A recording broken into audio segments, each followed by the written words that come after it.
Hey guys, welcome to Outlaw Edge. So I'm out at our other shop, and I was talking to Kanawaki, Utah's. I hope I'm pronouncing his name right on the YouTube channel because I know I always butcher it. But he's got a YouTube channel called Kanawaki's Garage, or Kanawaki, Utah's Garage, and he's got some cool stuff on it. But I was talking to him and telling him about the mini lathe and stuff a while back, and I figured since I was out here I'll do a video. But I wanted to show you the old drill press. I love old antique stuff like this, and this is something that we use all the time, and it's just in great working order. I mean, the thing is amazing. You know, it drills some big ass holes. We got some big drill bits and whatever for it. And this is the style that would have been used like in the, excuse me, in the industrial age when they had like the belts that would run up to the ceiling. You know, this would run up to the ceiling to another pulley, and it would run off this belt. And obviously this was converted over, you know, to an electric motor at one time. And it's just fun to use, you know, it's fun to use this stuff that's still in working order. And being that it's so old, this one, I think I found the date on this one. This one was like 1903, and then my milling machine is 1908, which is just kick ass. I mean, if this thing could tell a story, you know. And I love the ornate cast iron body on this drill press. And then here it says H. Channon Company, I think is how you say that. And it's Chicago, Illinois right here. And it says 20-inch drill. I mean, it'd be super cool to restore something like this, but at the same time, I just love all the patina. Like, look at this old red paint. You know, you can see where it's been used so many times that their fingers just rub this off. And I mean, how cool is to, you know, to have something like this? Just a badass old machine, you know.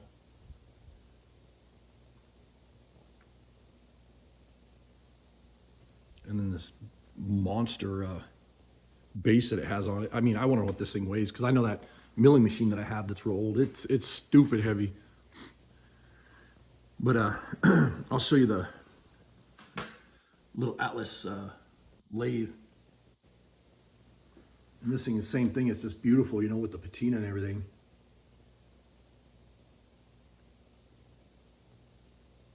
And I love all the pulleys and stuff on this. I mean, that's just, to me, that is beauty right there. You know, everything is ornate and just nice. And back in the day, they took so much, you know, pride in their work. You know, like, you know, the stuff wasn't pumped out in factories and just, you know, pressed out of plastic or whatever, or just, you know, cheap sheet metal. I mean, this is heavy, thick steel right here. And look at the lines that they put in this. You know, they took so much pride in that kind of stuff.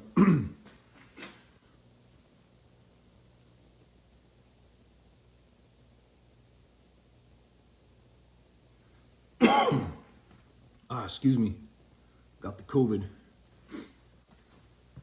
And this stand right here is just kick ass.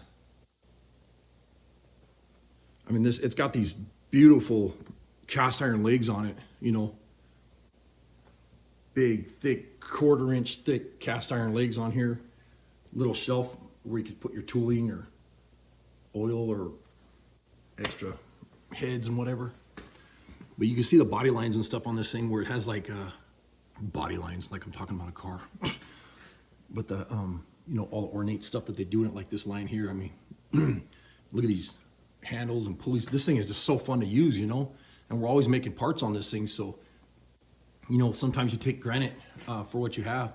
But stuff like this is, to me, is special, you know, when you can go in and build something on, you know, an old machine that's just so old. And like I said, if it could tell stories, you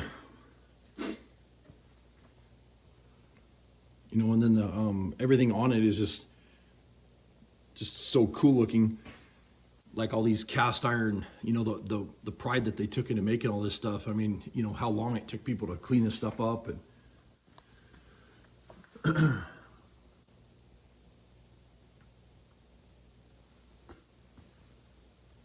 these handles are just kick ass right here. Look at this.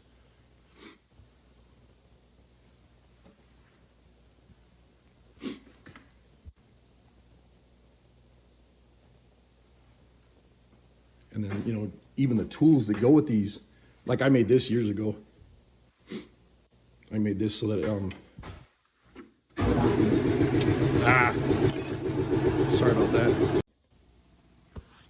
Sorry about that. That compressor has no manners at all. But anyways, I made this years ago. This was just a piece of square stock, like keyway stock that I had. And I made it so that, you know, you could do the chuck quickly instead of using the small ones that we had. But I prefer the T-handles or the other tools. But, you know, like these old wrenches right here, you know, this is stuff that's still being used, you know. I mean, we use this every day. It's so cool to just be able to use this kind of stuff. And like I said, I mean, this is from, I don't even know what year this thing is, I can't remember. But all the gears and pulleys and just everything, this stuff was handmade, you know.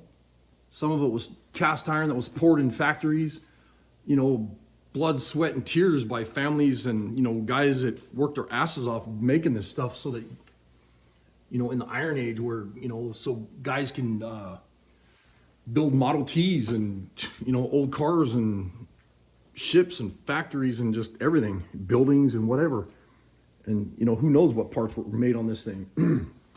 I mean, come on, how cool is that? That's actual glass and brass, and you fill the oil here, and same here. Solid brass right here. That is super cool. And to be able to use something like this is just awesome. And this is the power switch here, and same thing. This is your belts for your speeds. And this is set up here so you can move your belt back and forth. But also would have had another big pulley here, which ran up to the ceiling and ran a, you know, big, like back in the 1900s, this would have ran a big belt that ran this machine. And some of those, you know, had clutches on them, some of them didn't. So some of these ran all day, every day. And let's see if we could figure out, I've looked at it before because I've had a lot of questions about it, but like this one says, I think it's KH Satterley Company Machinery and Supplies, Minneapolis, Minnesota. It was manufactured for them. I mean, man, that's sweet. And even the tags back then, I mean, these were done with chemicals. I believe is how they did these tags, and they're etched in there, and solid brass tags, and then those are hand riveted in there into this machine, into the cast iron. I mean, come on, how cool is that? Look at these knobs. I mean, and I use this one all the time. This is my favorite lathe ever. Love this thing. I mean, you know, and everybody's like, oh, why don't you get a new lathe and whatever? I mean, why? This is fun to be able to make stuff out of this, you know, or make stuff with this. And like I said, I come out here all the time and build things with it. Actually, you can still see this plastic right here when I built my, on my, what was it called? My bead roller. I came out here and built some pulleys for that, you know, for a tipping wheel. And the bottom roller was made out of that neoprene or that poly plastic, Delrin. And I made it on this machine right here. You know, I love the old crust and crap all over the walls, you know, from the oil slinging everywhere, and you know, the lights and this building. And this building here is really cool. That's the door right there. That used to be this used to be a schoolhouse. So I'm actually standing where like the basement area would be, and this concrete was poured in the 60s or whatever. And you can see that that's where you walked right there, right on the top. That's where the floor would have been coming across here. So this would have been the door to walk into the schoolhouse. And this is an old machine shop from the 40s. And then that behind that wall there is the nut and bolt room, which at one time you can see where there was a window right here. And this was the inside that room was the principal's office, or the teacher's room, or whatever. But we've got all kinds of parts for this thing, you know, the big heads and whatever. And like I said, you know, we're always building something on this, and it's just fun as hell to use. All the old tools and tooling and and like this one, I love this because this is a quick change. You just pop this out, pop the new size in there. We got a whole bunch of tools and tooling and, you know, centering, excuse me, centering tools and bits and cutting tools and whatever. And we always leave like our favorites right there, and it's just a blast to use. Thing is just kick ass. I love all these knobs and stuff though, and I mean, like that right there, that's brass, that handle that's on that, you know. Just a kick ass machine. But I appreciate you guys watching. I know this is something different, but I wanted to just show the lathes that we use when we're building parts and whatever. You know, this kind of stuff is fun to do.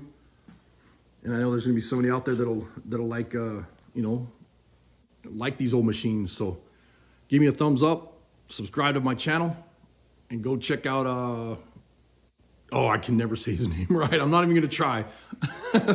I call him Johnny Utah. Go check his channel out. I'll try to put a link down below, but we'll see what happens. Appreciate you guys watching. Have a happy new year.